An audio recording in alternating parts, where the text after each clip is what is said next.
soy Juan Ramón Pérez, gerente de Rapinformes, y bueno, pues un poco os vamos a explicar lo que es el Reglamento de Protección de Datos, en qué consiste, qué normas y qué novedades principales nos ha traído consigo. Y bueno, pues esto va a haber un cambio normativo, sobre todo en la Ley Orgánica de LOPD del año 99, la cual todavía está activa y bueno, pues me imagino que después del 25 de mayo, aunque ya está hecho el anteproyecto, salga la nueva ley. Y una vez que salga, pues en principio se regirá por lo que es el nuevo Reglamento de Protección de Datos, aunque puede haber algunas variaciones. Estas variaciones, lógicamente, solamente se podrán realizar en lo que establece el reglamento, ¿no? Pero bueno, lo que sí está claro es que es un reglamento muy completo dentro de la Comunidad Económica Europea, que protege ante todo la protección de datos y todo el sistema de datos que circulan por la red. Es un sistema de protección que yo creo que pues, se ha creado para que lo que llamamos como Big Data, es toda la cantidad de datos posibles que pueden existir y que en principio de forma suelta pues no identifican a nadie, pero que a la hora de hacer un perfil o a la hora de bueno, pues de conseguir ese conjunto de datos pueden llegar a crear un perfil y lógicamente puedan ser manejados de manera indiferente por distintas personas. Buenos días, mi nombre es Miriam, soy consultora de Rapinformes, una empresa especializada en cumplimiento normativo de empresas, y hoy vamos a hablar y aclarar algunas dudas sobre el nuevo Reglamento Europeo de Protección de Datos. Este reglamento entró en vigor en mayo de 2016 y será de aplicación obligatoria a partir del 25 de mayo de este año. Las principales novedades que incluye este reglamento están relacionadas con el consentimiento, con las bases de legitimación del tratamiento y otras cuestiones muy importantes. Esta normativa es directamente aplicable y por lo tanto desplaza la normativa española de protección de datos, aunque esta normativa española se va a actualizar y se incluirán algunas novedades que permite el reglamento regularizar. En cuanto a las bases de legitimación del tratamiento, se consolida el consentimiento, que será mucho más estricto, pero también podemos basar el tratamiento de datos en una relación contractual, es decir, por ejemplo, en una relación laboral, nuestra empresa puede tratar nuestros datos para la gestión de recursos humanos, la gestión laboral y demás cuestiones sin necesidad de que nos pida el consentimiento, aunque sí que es verdad que vamos a tener que dar el consentimiento para otras cuestiones más accesorias.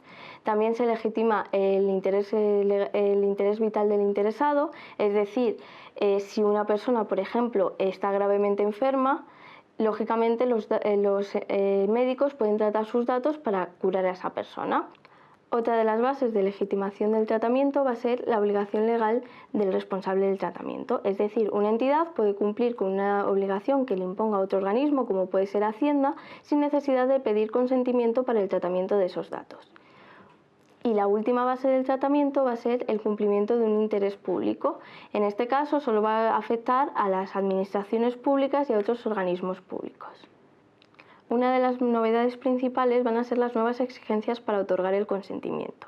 El consentimiento en el nuevo reglamento europeo tiene que ser inequívoco, es decir, se tiene que derivar de una acción afirmativa.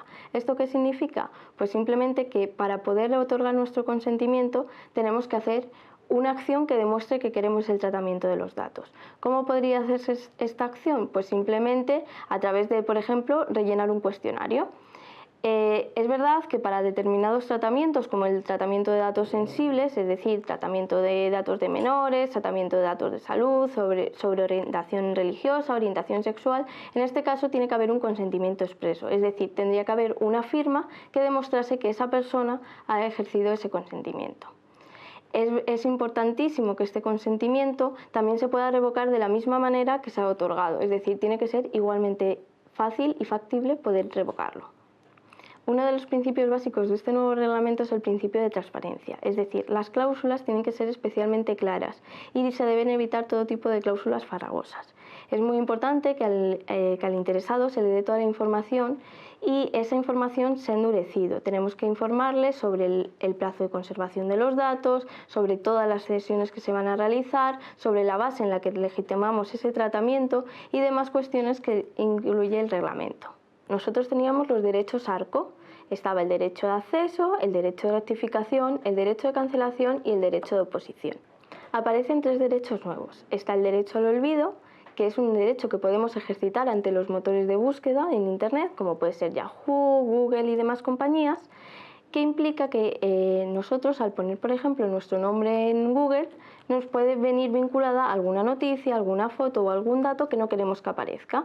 La manera de que eso no aparezca no es dirigirnos ante la web o el enlace donde está esa información, sino dirigirnos directamente a Google y pedir que no se vincule ese nombre a esa información. Otro de los derechos nuevos es el derecho a la limitación del tratamiento, que implica que en los periodos en los que nosotros ejercitábamos un derecho y estábamos pendientes de que nos contestaran o no nos contestaran, nuestros datos deben ser bloqueados, es decir, no pueden tratarlos para llamarnos y tal, simplemente para contestarnos a ese derecho que hemos ejercitado. Otro de los derechos nuevos es el de portabilidad de los datos. Este derecho de portabilidad de los datos nos suena mucho por las compañías de teléfono. Nosotros, si nos cambiamos de una compañía a otra, directamente entre ellos se pasan los datos sin necesidad de que nosotros vayamos a la nueva compañía y le cedamos todos los datos. Pues este derecho se extiende a todas las entidades, de forma que si yo cambio de un centro médico a otro, entre ese centro médico se van a tener que pasar mi historial clínico sin necesidad de que yo se lo deba facilitar al nuevo centro médico, y lo mismo me puede pasar con una gestoría, con un servicio que contrate y demás cuestiones. Otro de los cambios fundamentales que se incluyen es la nueva regulación entre la relación que manteníamos con los encargados del tratamiento. Es decir, en esta nueva relación vamos a tener que elegir muy bien quién va a ser el encargado del tratamiento de los datos que nosotros le facilitamos.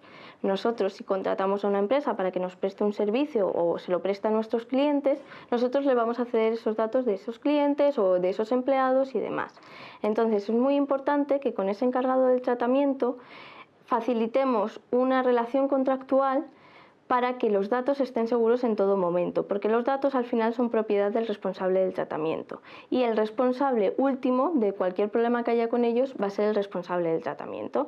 Entonces, con el encargado del tratamiento firmamos un contrato y en ese contrato el encargado del tratamiento, se encarga de realizar un registro de actividades del tratamiento, de tener unos certificados o unos códigos de conducta o unos compromisos ante la protección de datos y sobre todo aplicar unas medidas de seguridad de acuerdo con el tratamiento que nosotros les solicitamos. El principio fundamental que rige el nuevo reglamento europeo es el principio de responsabilidad proactiva. Este principio implica que antes de empezar un tratamiento tenemos que hacer todo lo posible por asegurar los datos. Es decir, las medidas deben aplicarse y diseñarse antes de empezar el tratamiento de los datos.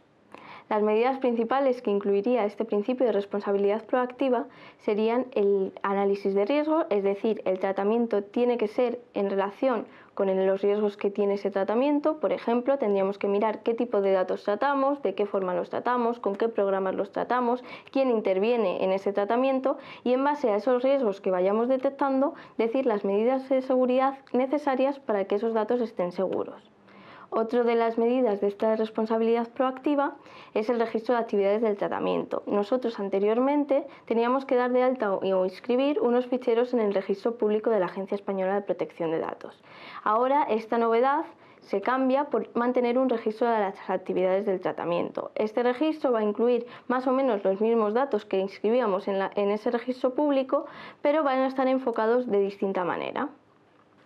Este principio se materializa en lo que conocemos como protección de datos desde el diseño y por defecto. Es decir, antes de empezar el tratamiento de los datos tenemos que ver todas las medidas de seguridad que debemos aplicar para que esos datos estén seguros. Una de las medidas de seguridad más importantes que incluye este nuevo reglamento es la anonimización. Es decir, otorgar un código que solo conozca la persona interesada y no las demás personas o terceras personas que puedan acceder a esa información y por lo tanto no se cedan ilegalmente esos datos.